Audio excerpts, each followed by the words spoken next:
Labas. Labas vakaras grupės nariukai, Offroad Baby grupės nariukai. Išlindo tokia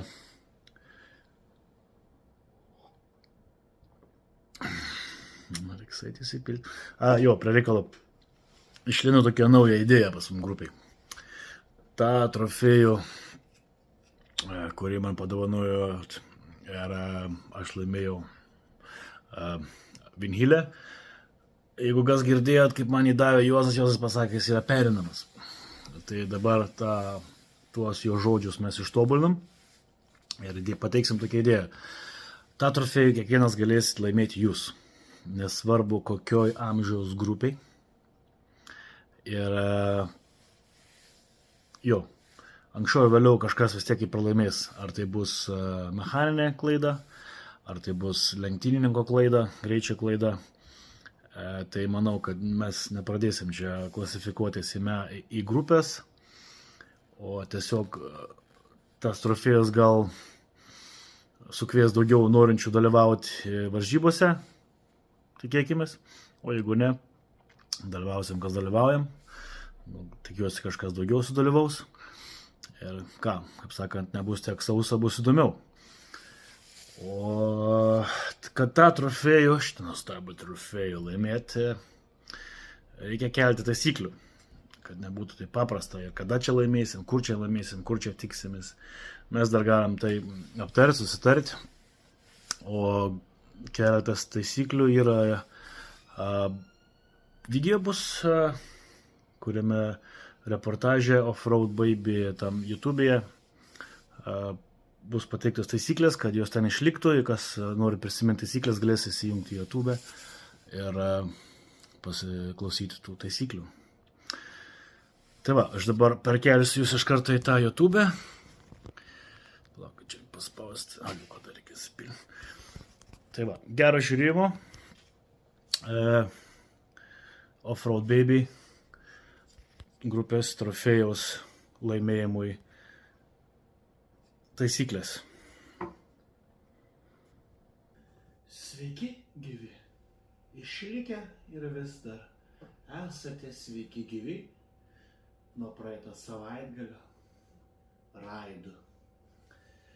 Jūs vėl sveikina vakaro laida elektroninės muzikos pageidavimų sveikinimo koncertas.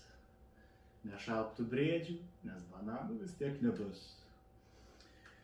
Taigi, pradėkime nuo pirmo palinkėjimo šį vakarą.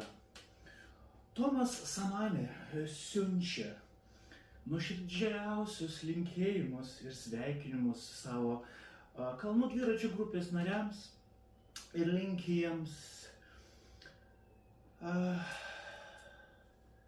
Hebra, su artėjančiais naujaisiais metais, šventom kalėdom, Velykom, Valentino diena, visom kitom šventėm, kad jisai linki jūs, kad jų padangos visą laiką sukibtų, tvirčiausių ratų, pačių jautriausių amortizacijų. Jis jūs tiesiog sveikina su visais ateinančiais nuoširdžiais metais. O dabar prašo atsipirkti nuo jo, nes jis jau pasveikina jūs visus metais į priekį. Ir jis linki jums išklausyti jo mėgstamiausio meno, elektroninio popso meno kūrinio, kurį sudainavo Davidas Hasselhoffas, Cum Fury. Gero žiūrėjimo ir klausymosi. Gerkit, linksminkitės atsargiai. Eik tu peklai, oi kurmi, atsiprašau, ne tas kanalas, tuoj. Sveiki, jūs ilgai lauktas elektrinio kalnų dviračio kanalas. Šiandien pakalbėsim apie tai, kaip pasigaminti antrą bataraiką, kad nestrikti miške po to su savo baikų. Jums reikės šitų batareikų AA iš Aldi ir folijos.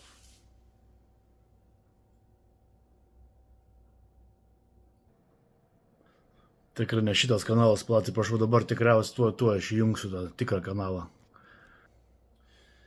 Tai va, bekelės vaiko taisyklės laimėti šitam trofėjui.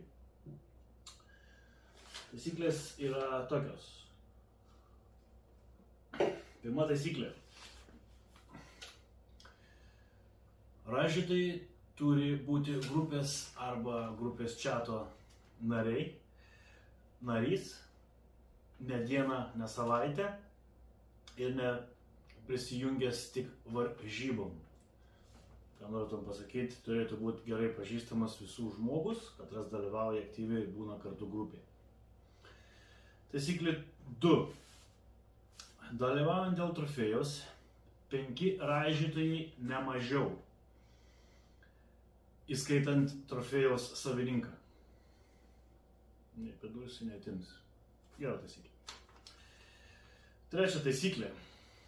Trofėjų galima laimėti 2 kartus per kalendorinius metus.